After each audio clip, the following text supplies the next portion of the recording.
¿Qué tal, amigos? ¿Qué tal? Bienvenidos a esta 18ª emisión de este podcast Quememos Libros. Les agradezco mucho a todos los que se están conectando, a todos los que nos están viendo, escuchando más bien, porque pues esto es solo de audio, no es de video. Aunque estemos en Facebook Watch, en realidad es solo de audio. Y pues agradezco que me estén escuchando. Recuerden que estamos subiendo también los videos a YouTube durante la semana, durante el transcurso de la semana y cuando mi internet me lo permita. Espero que en esta ocasión no se esté yendo el internet. Espero de todo corazón que no se esté yendo. Y el día de hoy tenemos un cuento. Al fin volvemos a los cuentos, al fin pasó junio, al fin pasó el especial que teníamos LGBT y ahora vamos por otra vez estos cuentos medio perturbadores, medio oscuros que teníamos anteriormente. Espero que les guste, que volvamos a esta modalidad. En realidad yo escojo estos cuentos perturbadores oscuros simplemente porque me gustan, pero en realidad, si ustedes quieren otra cosa, si ustedes quieren que vuelva a leer algo romántico, por ejemplo, pues lo hacemos, ¿no? Y en realidad esto es solo porque pues tengo también mayor conocimiento de este tipo de cuentos. Y, y también si quieren alguno en específico, pues me dicen y lo checamos. Yo procuro que sean textos de menos de 3000 palabras, un aproximado, porque es lo que veo que va funcionando, ¿no? Les agradezco otra vez que estén aquí y si les parece no nos tardamos más porque empezamos un poquito tarde. Creo que al fin nos está yendo el internet, al fin nos está yendo la conexión. Las últimas 2, 3 semanas pues sí nos hemos estado desconectando un poco, pero en esta ocasión parece que estamos bastante estables. Les agradezco mucho que me estén escuchando y pues vamos directo a la lectura para que ahorita platiquemos bien pues de qué se trata esto, porque escogí este cuento de Gerard de Nerval llamado El monstruo verde y también pues explicar un poquito de su vida y un poquito de qué pasó, de qué pasa con él y de cómo terminó, porque pues es una vida bastante interesante como todos los poetas malditos. Sí, este es otro poeta maldito, pero en esta ocasión traje un cuento porque alguien por ahí me había dicho por un lado, hey, trae más de los poetas malditos, está muy interesante su vida, pero por otro lado es, no traigas más poemas, es que pues no me logro concentrar. Así que dije, pues ¿por qué no checamos un poeta maldito que aparte de poesía haya escrito también un poco de prosa y pues tenga cuentos? Y por eso pues llegamos a esto de Gerard de Nerval y El monstruo verde.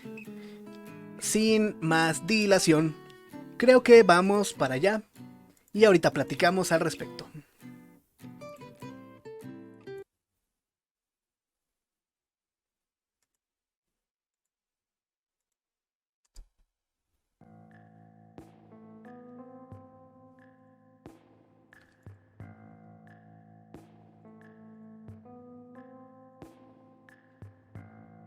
El monstruo verde de Gerard de Nerval. 1. El castillo del diablo. Voy a hablarles de uno de los más viejos habitantes de París. Se llamó en otro tiempo el diablo Baubert. De ahí surgió el proverbio: eso es lo del diablo Baubert. Váyanse al demonio Baubert. Es decir, váyase a pasear por los Champs-Élysées. Los porteros dicen generalmente, está por lo del diablo verde, para expresar un lugar muy lejano. Esto significa que es necesario pagar muy cara la comisión que se les encarga, pero es por otro lado una frase viciosa y corrompida como tantas otras familiares del pueblo parisino. El diablo Baubert es esencialmente un habitante de París, que perdura desde hace siglos si uno cree en los historiadores. Sobald, Felipian, Sainte-Foy y Delort han contado largamente sus escapadas. Parece que en un principio habitó en el castillo Baubert, que estaba situado en el lugar ocupado actualmente por el alegre baile de la Cartuja, en el extremo de Luxembourg, frente al Observatoire, en la Rue de l'Enfer. Este castillo, de triste renombre, fue demolido en parte y las ruinas se convirtieron en una dependencia del convento de los Cartujos, en la que murió en 1414 Jean de Laloux, sobrino del antipapa Benedicto XIII.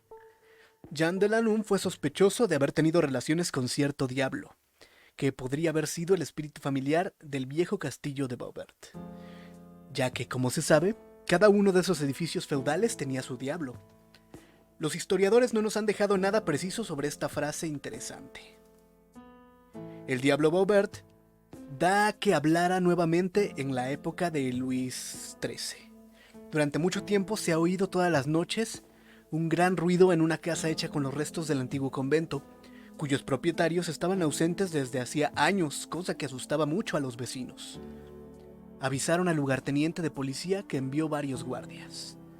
¿Cuál no sería la sorpresa de esos militares al escuchar el tintineo de vasos mezclados a risas estridentes?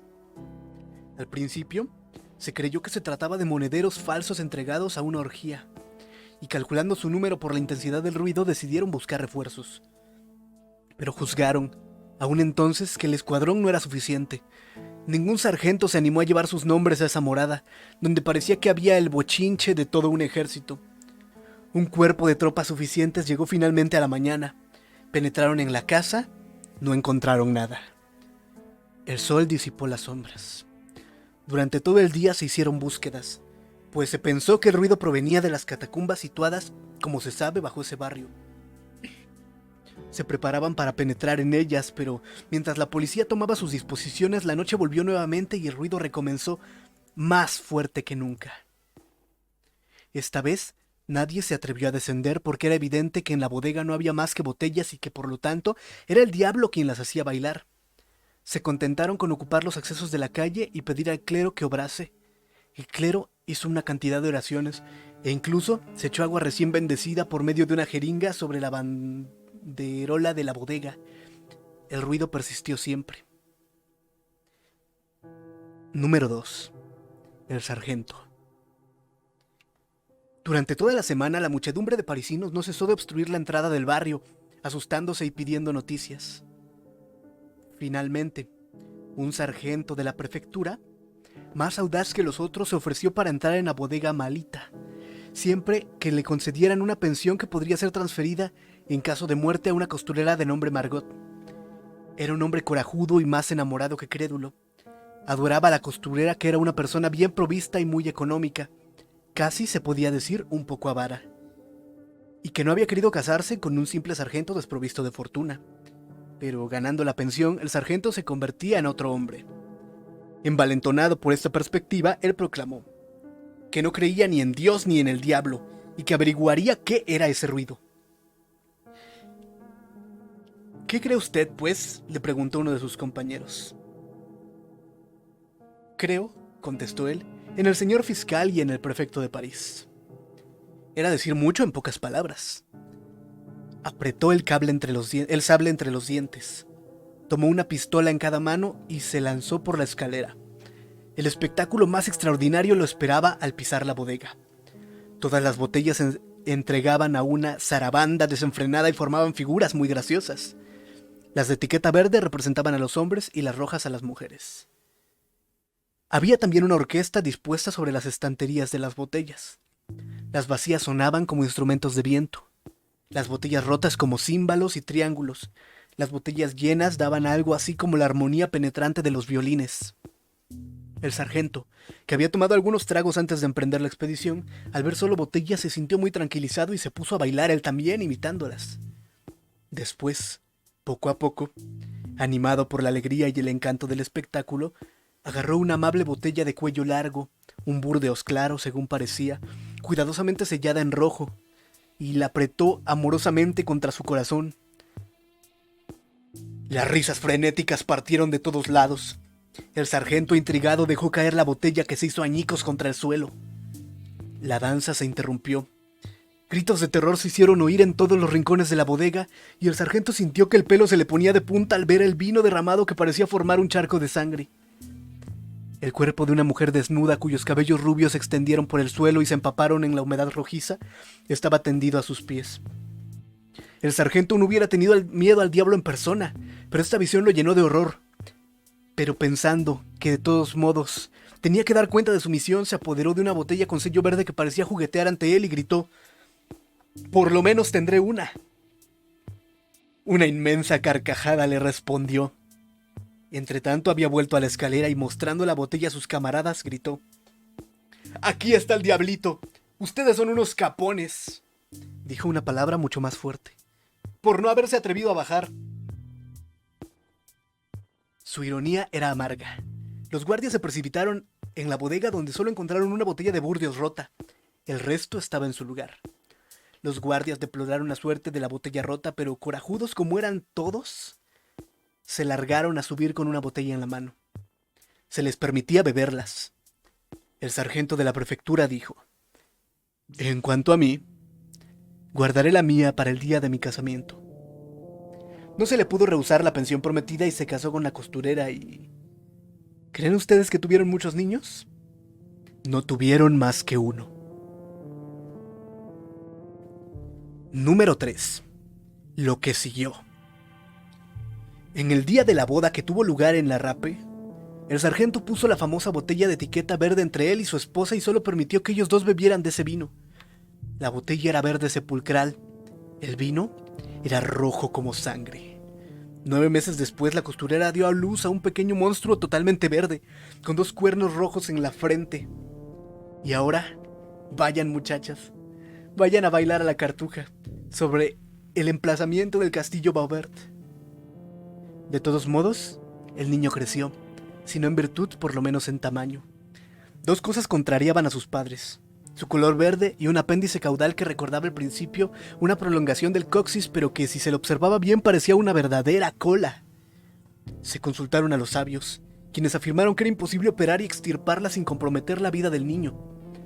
Estuvieron de acuerdo en que era un caso raro, pero había ejemplos citados por Herodoto y por Plinio el Joven. No se preveía aún el sistema de Fournier. En lo que se refiere al color, se lo atribuyó a un predominio del sistema biliar. De todos modos, se ensayaron varios cáusticos para atenuar el matiz muy pronunciado de la epidermis y se llegó, después de una cantidad de lociones y fricciones, a conseguir un verde botella, después un verde agua y finalmente un verde manzana. En ningún momento la piel llegó a parecer blanca y a la noche recuperaba su tono. El sargento y la costurera no podían consolarse de la pena que les daba el pequeño monstruo, que cada vez se volvía más terco, colérico y malicioso. La melancolía que experimentaban los condujo a un vicio común entre la gente de su clase: se entregaron a la bebida. Pero el sargento no quería beber más que el vino de etiqueta roja, y su mujer solo el de etiqueta verde. Cada vez que el sargento caía como muerto de borracho, veía en sus sueños a la mujer ensangrentada cuya aparición lo había espantado en la bodega después de romper la botella. La mujer le decía: «¿Por qué me apretaste contra tu corazón y después me destrozaste? ¿A mí que te amaba tanto?». Cada vez que la mujer del sargento le había dado fuerte al sello verde, veía en sus sueños un enorme diablo de apariencia atroz que le decía: «¿Por qué te sorprendes al verme? ¿Ya que has bebido de la botella? ¿No soy acaso el padre de tu hijo?». Oh, misterio. A los 13 años, el niño desapareció. Sus padres, inconsolables, siguieron bebiendo, pero ya no vieron renovarse las terribles apariciones que habían atormentado sus sueños. Número 4. Moraleja. Fue así como el sargento pagó su impiedad y la costurera su avaricia. Número 5. ¿Qué pasó con el monstruo verde? Nunca se supo.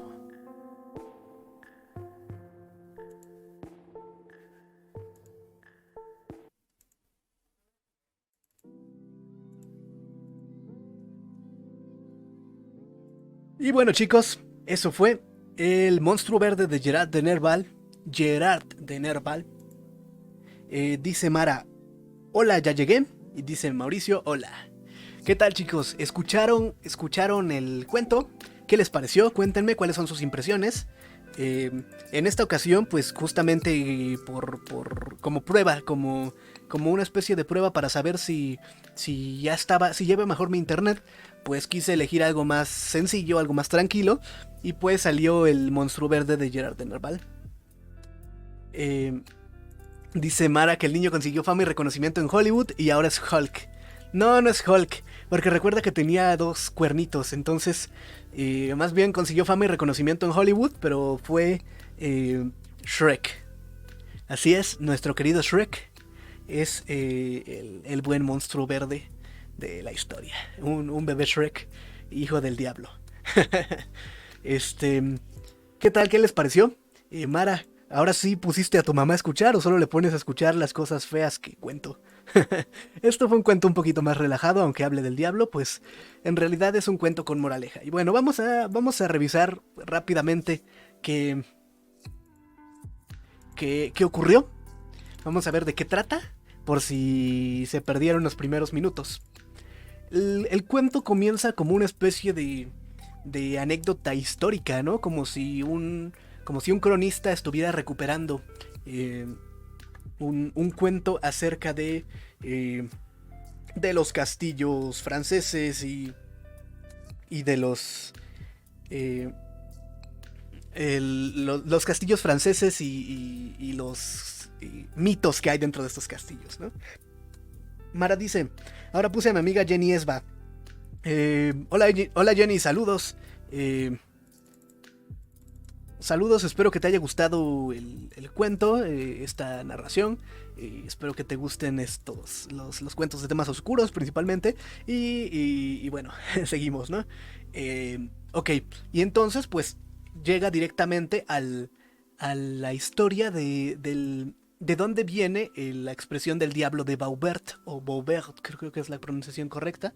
Pero Baubert vamos a decirle.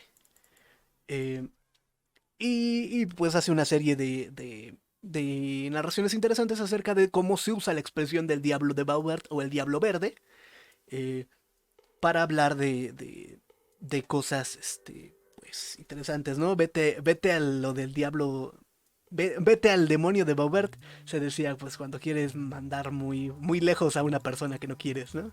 Este, o cuando dicen que eso es del diablo de Baubert, pues es como cuando dicen eso no es de Dios, eso es malo, ¿no?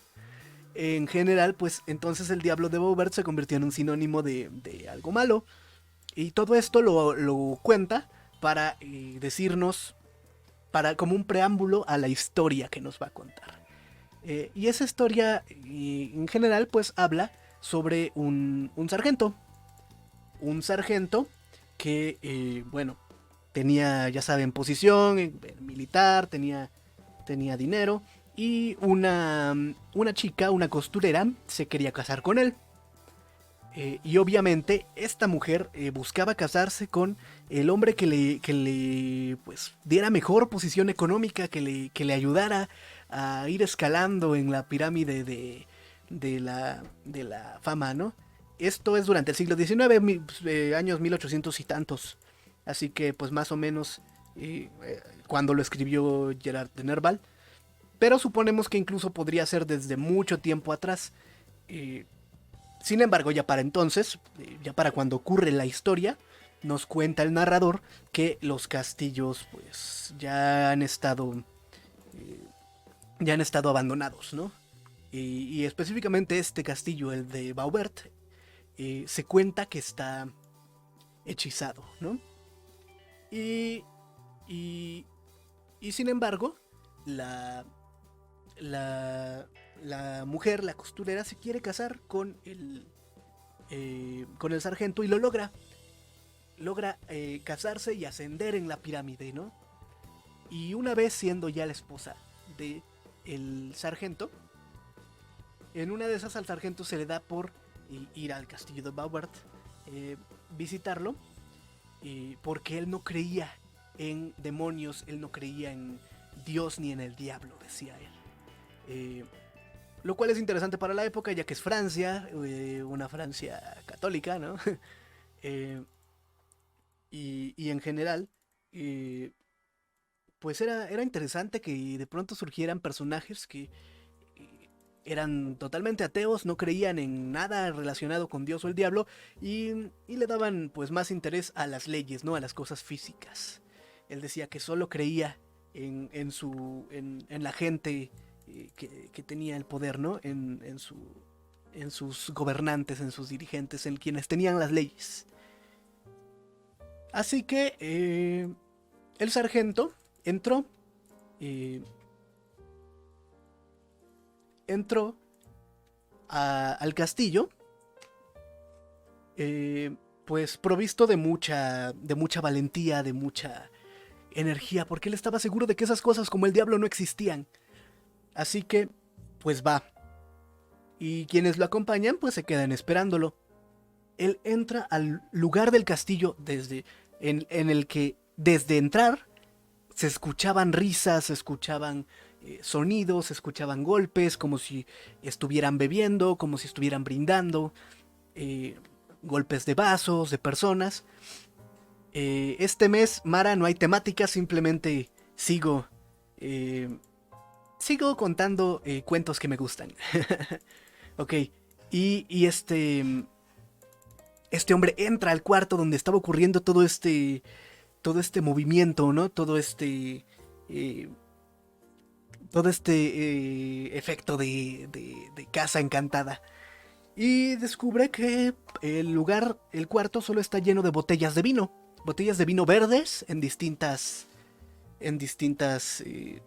pues formas, botellas vacías, botellas llenas, botellas rotas, botellas a medias.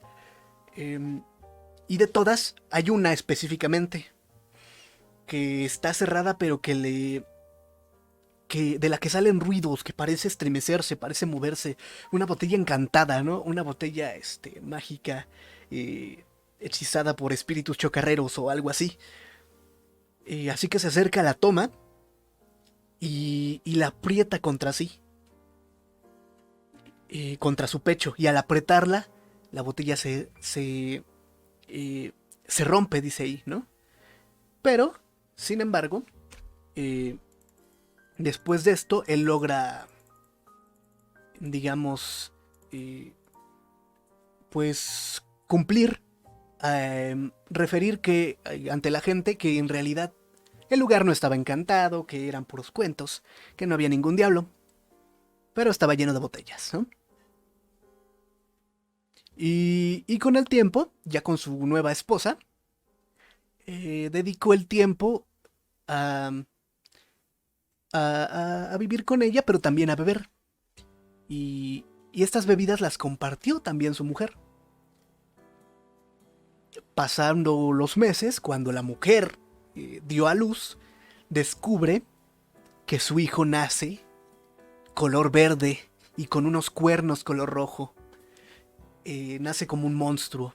Y esta es la segunda vez que hablamos de un bebé monstruo, ¿no? La primera que vimos fue la de la madre del monstruo de Maxim Gorky. ¿Se acuerdan? Bueno, pues, pero este monstruo es diferente. Este monstruo no. Además es en otra cultura totalmente distinta. Este es en Francia, el de Maxim Gorky fue en Rusia, si no me equivoco. Eh,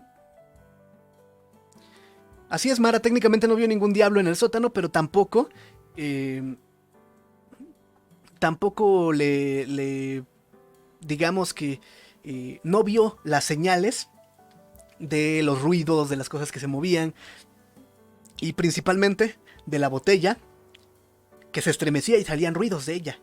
Eh, ¿Quién ante estas demostraciones de... ¿Quién ante estas demostraciones de actividad paranormal decide no creer y se levanta el cuello y dice: "Ay, yo no creo en fantasmas, yo no creo en demonios, yo no creo en Dios. Eh, Esto es totalmente obra de la imaginación"? Y ok, digamos que sí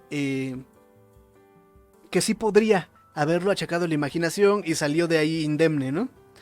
Eh, pero ¿por qué entonces, si vio algo tan extraño relacionado con los vinos, por qué vuelve a ser de costumbre en su familia tomar vino durante esa temporada? Igual y es porque ellos estaban siendo controlados, ¿no? Por por este ser, por este demonio que existía dentro de la botella. Eh, un demonio que existía en la botella, pero que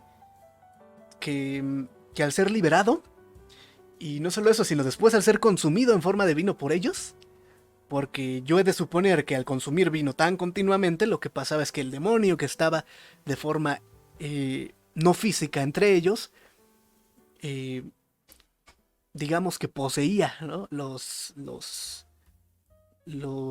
Pues todo el consumo de vino que ellos tenían, y lo que poco a poco hizo que el embarazo de la mujer absorbiera la esencia demoníaca del demonio, y al final el demonio pues naciera en forma de un niño malvado, ¿no? Aunque no necesariamente nos dice que sea malvado. Dice Mauricio, ¿te gustan los híbridos? Eh, pues es que los monstruos también pertenecen a la literatura, y creo que es muy interesante retomarlos y contarlos, y sobre todo en estas noches frías y húmedas. Son perfectas para los monstruos. Así que bueno, pasa que este matrimonio tiene a su hijo, tiene a su bebé demonio, y van con un montón de médicos, gastan todo lo que tienen para ver qué le ocurre a su hijo. Y, y los médicos en ese entonces, recordemos, es siglo XIX, es muy importante, pues los avances médicos, los avances en la ciencia. Y los médicos en ese entonces hacen una serie de mezclas, una serie de menjurjes para untárselo en la piel y a ver si se le quita el color verde a la piel del monstruo.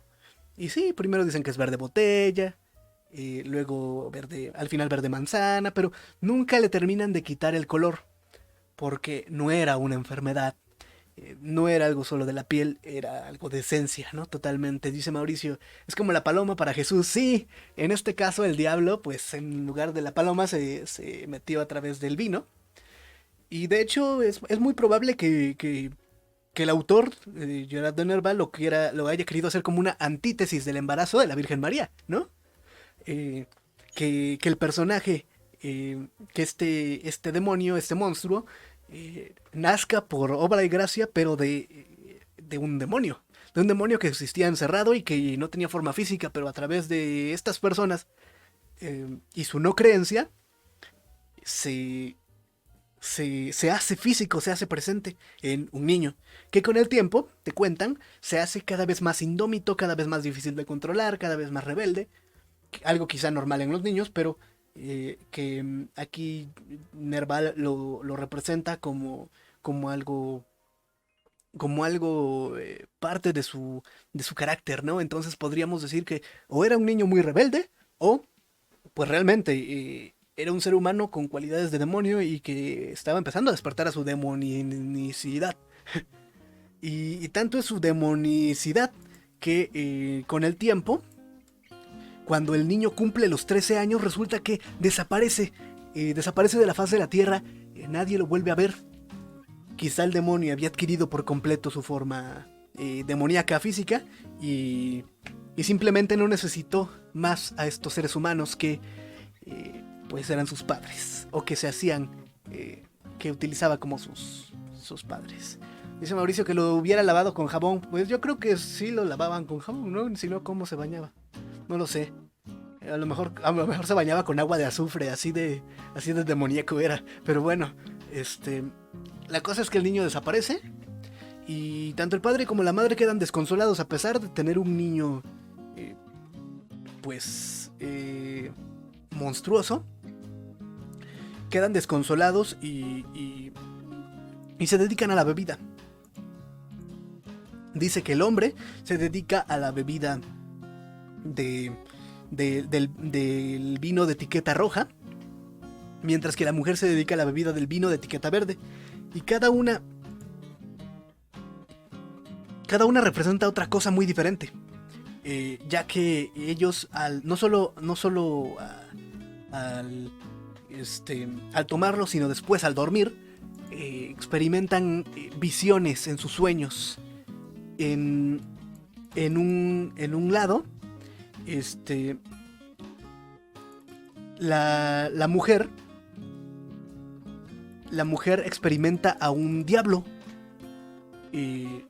La mujer que bebe el vino verde se experimenta la visión de un diablo enorme y atroz, que le dice que yo soy el padre de tu hijo, ¿no?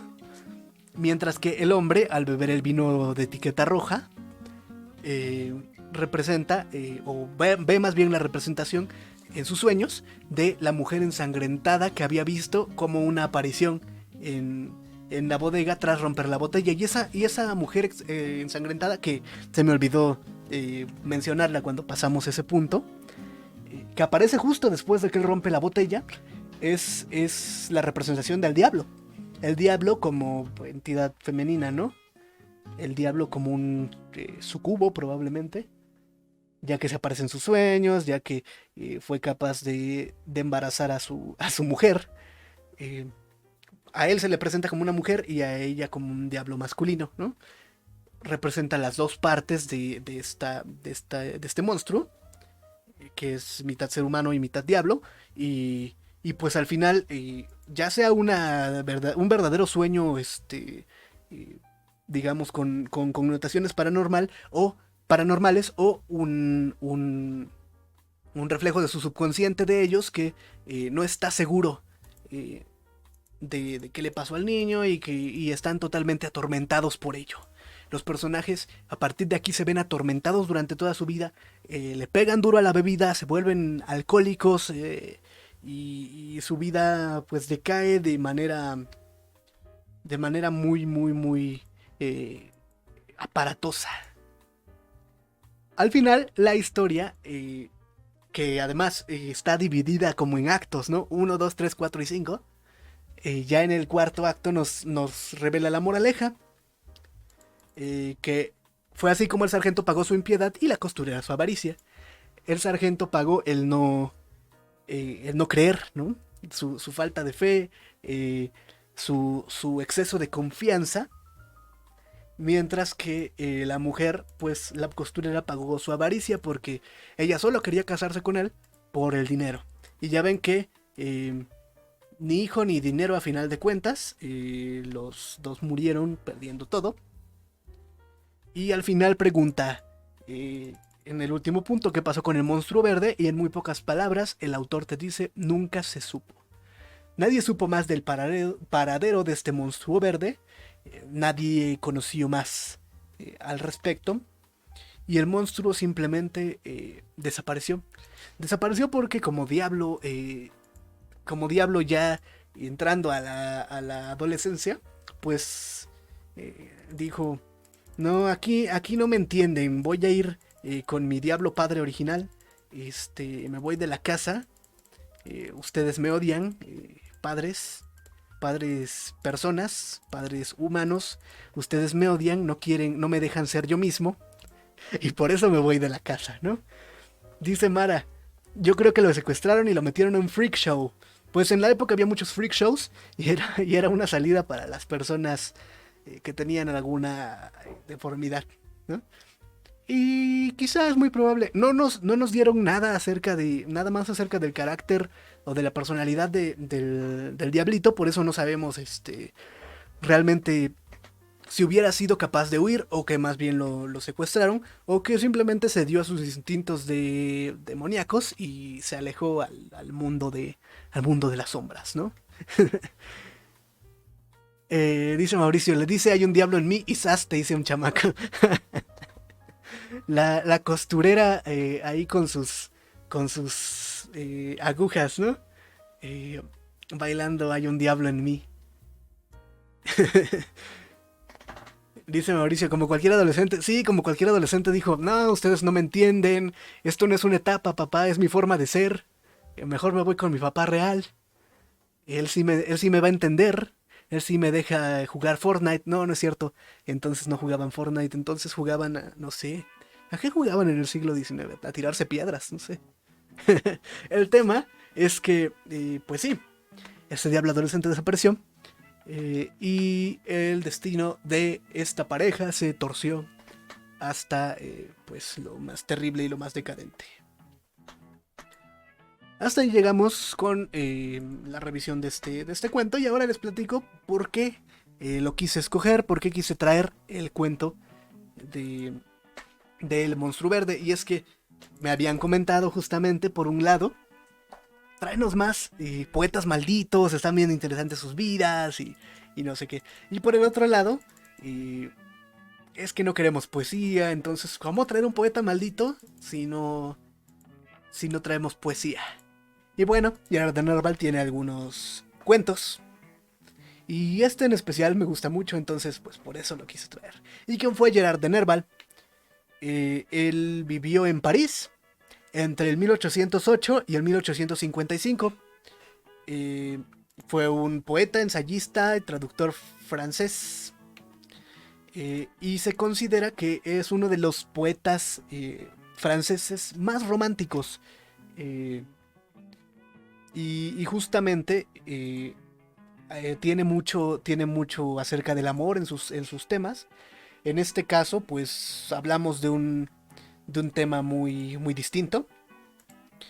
¿Y por qué? ¿Por qué Gerard de Nerval entonces, si era romántico, por qué se considera un poeta maldito? Si recordemos, cuando vimos lo de los poemas de Verlaine, recordemos que platicamos acerca de que los poetas malditos eh, eran conocidos porque, aparte de que su literatura tenía unos temas muy oscuros, también ellos vivían una vida bastante caótica, bastante oscura, bastante decadente, y casi casi hacían una especie de oda a la decadencia, ¿no? Ensalzaban lo oscuro porque solamente en la parte más baja de la existencia el ser humano podía brillar.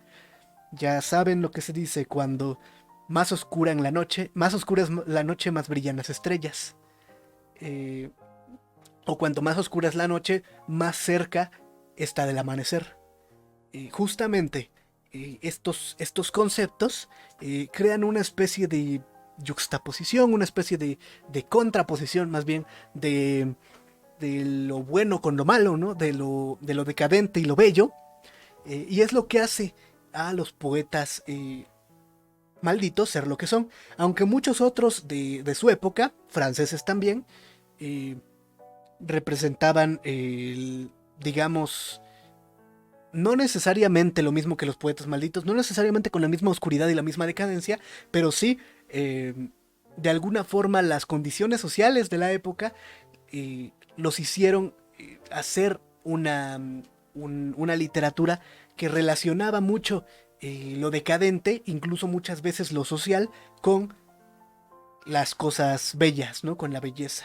Por ejemplo, me acuerdo que ya anteriormente habíamos tocado un cuento de Charles Dickens y les había yo contado que Charles Dickens habla mucho acerca de personajes cómicamente malvados, personajes tan malos que llegan a ser graciosos por lo tontos que se ven, por lo ridículos que son, o incluso también tanto Dickens como otros, como por ejemplo Víctor Hugo, ¿no?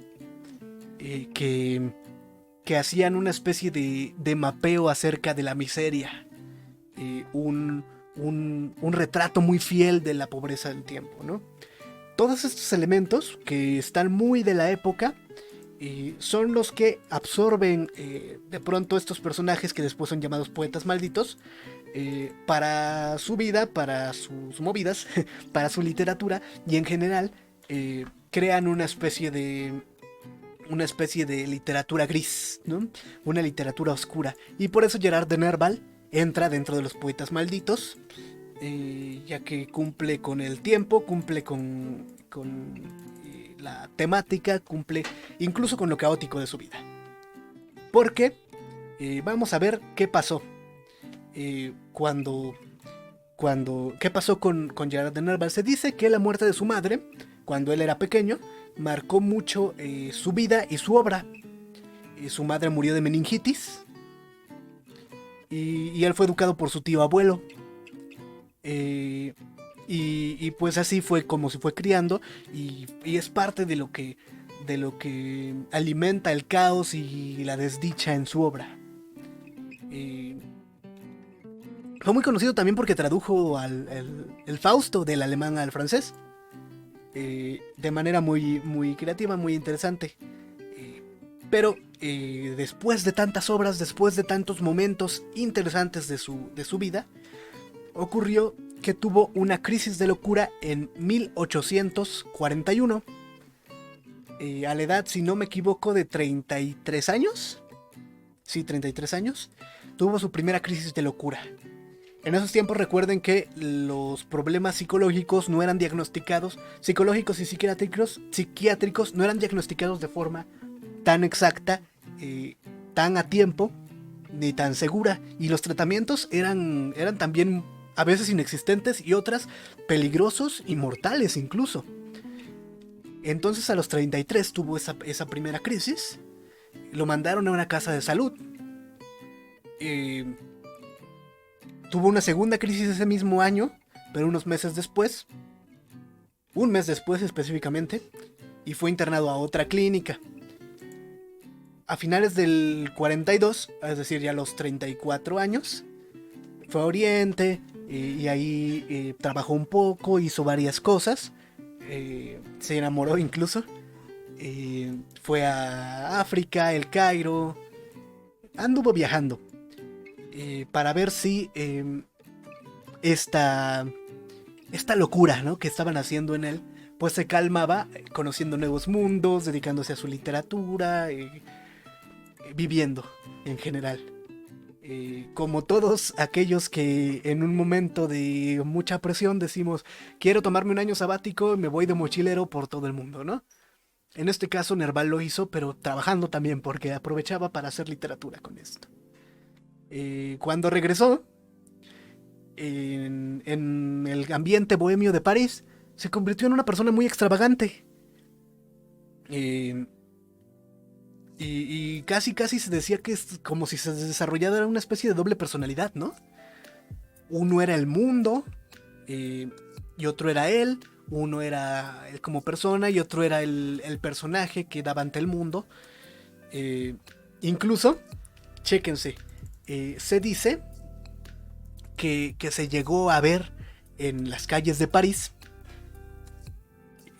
¿Cómo les queda este dato? Se les llegó a ver en las calles de París, paseando como si fuera un perro, como si fuera su mascota, a una langosta.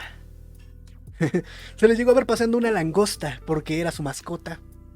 Y nada, la llevaba por las calles de París.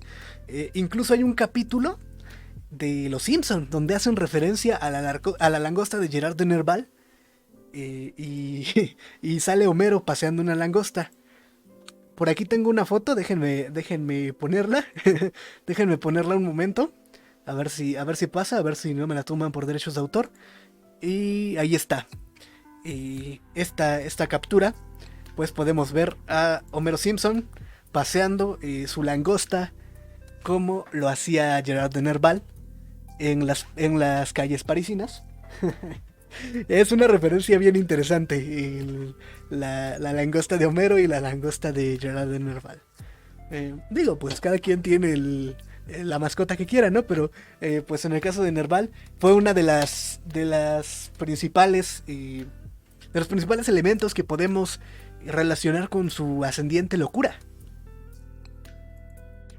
¿Y qué fue lo que sufría? Porque se decía locura, pero realmente sufría varios, y sufrió de manera gradual, cada vez más fuerte y más difícil, graves trastornos nerviosos como la depresión, sonambulismo y esquizofrenia.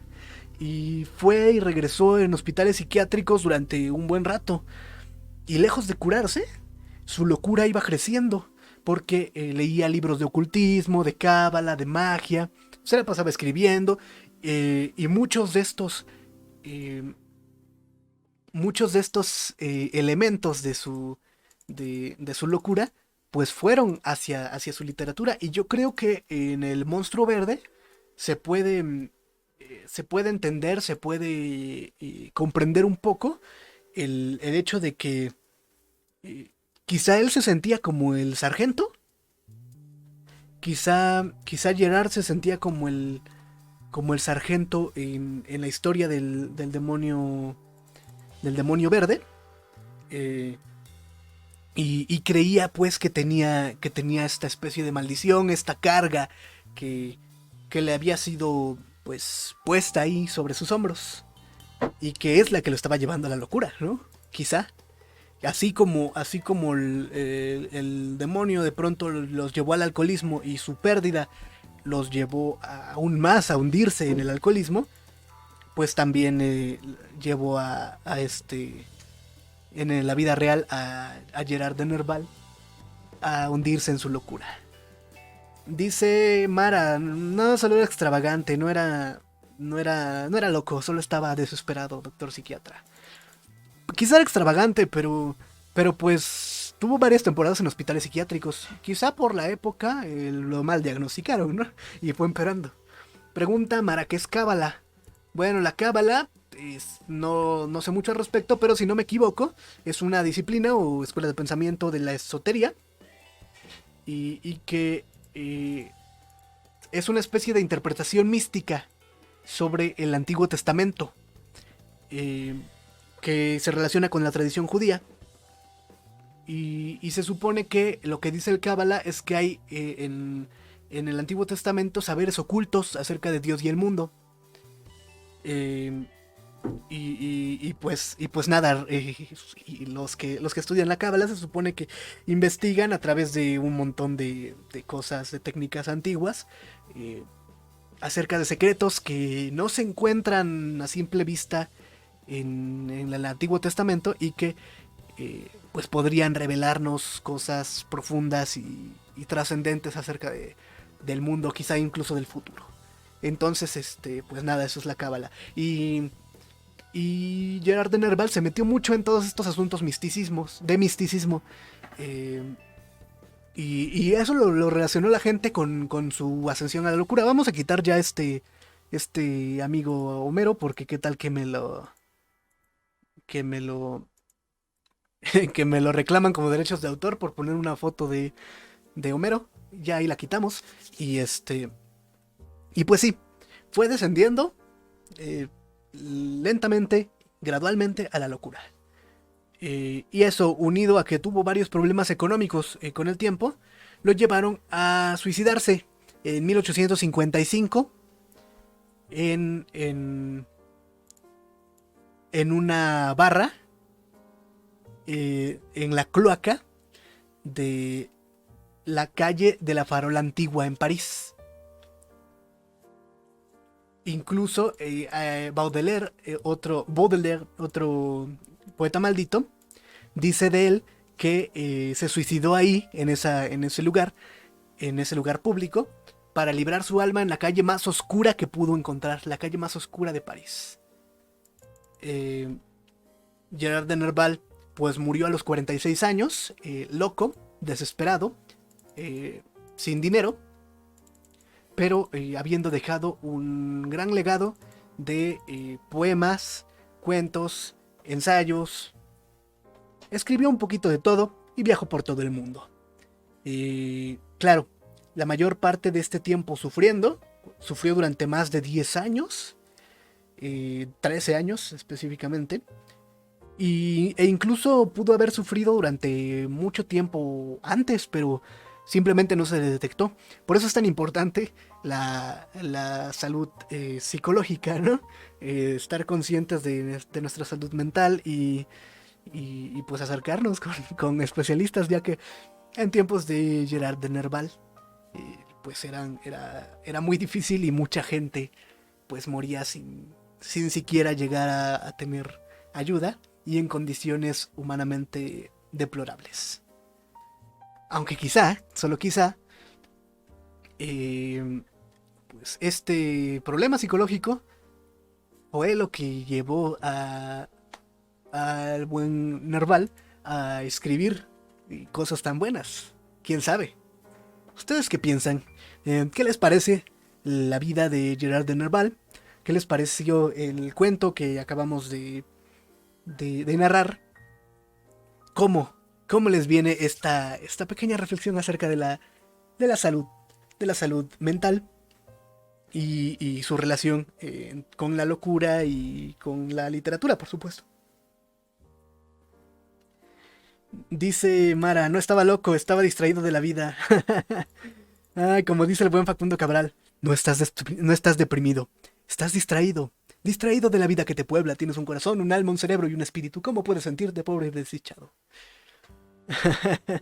Quizá, quizá estaba distraído de la vida, aunque pues se, pues se dedicó a viajar por el mundo durante varios años para encontrarse a sí mismo, para encontrar inspiración. No creo que, em, que la vida lo haya distraído tanto como nos distrae actualmente en el mundo moderno entre eh, dinero, dinero, trabajo, casa, eh, salud personal y sentimental y todas estas cosas. Quizá eran tiempos diferentes y simplemente sí tenía realmente un problema psicológico que se gestó desde su infancia, después de la muerte de su madre, y que simplemente no pudo eh, procesar bien y requería un apoyo profesional que no existía en ese entonces. Quizá en otra ocasión traiga otros personajes, otros más poetas malditos, ¿qué les parece? Como ven, todos tienen una vida interesante y una vida digna de ser contada. Porque si bien no son eh, las mayores referencias en cuanto a cómo vivir la vida y en cuanto a ser una buena persona, son referencias muy interesantes de la literatura, porque fueron pues grandes creadores de obras inmortales. Por eso es importante no confundir a la vida del autor con la calidad de su literatura. Y me dice Mauricio que quiere un cuento sobre mujeres. Un cuento escrito por mujeres, con mujeres, para mujeres.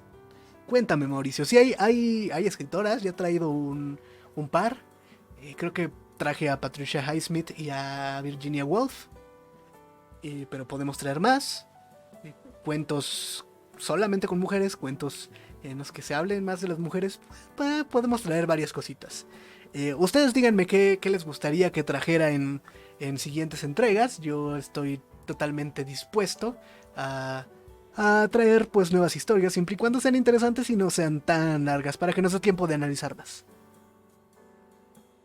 Ok, cuentos que hablen sobre mujeres. Muchas gracias, Mauricio, por tu aportación. Me encantaría traer algunos. Próximamente estaré checando. Eh, Les agradezco mucho. Ya nos dieron las 11 de la noche. Les agradezco mucho que hayan estado aquí escuchándome simplemente hablar sobre gente que murió hace 200 años. Hace un poquito más de 100, ¿no? Como 150. Que murió hace más de 100 años.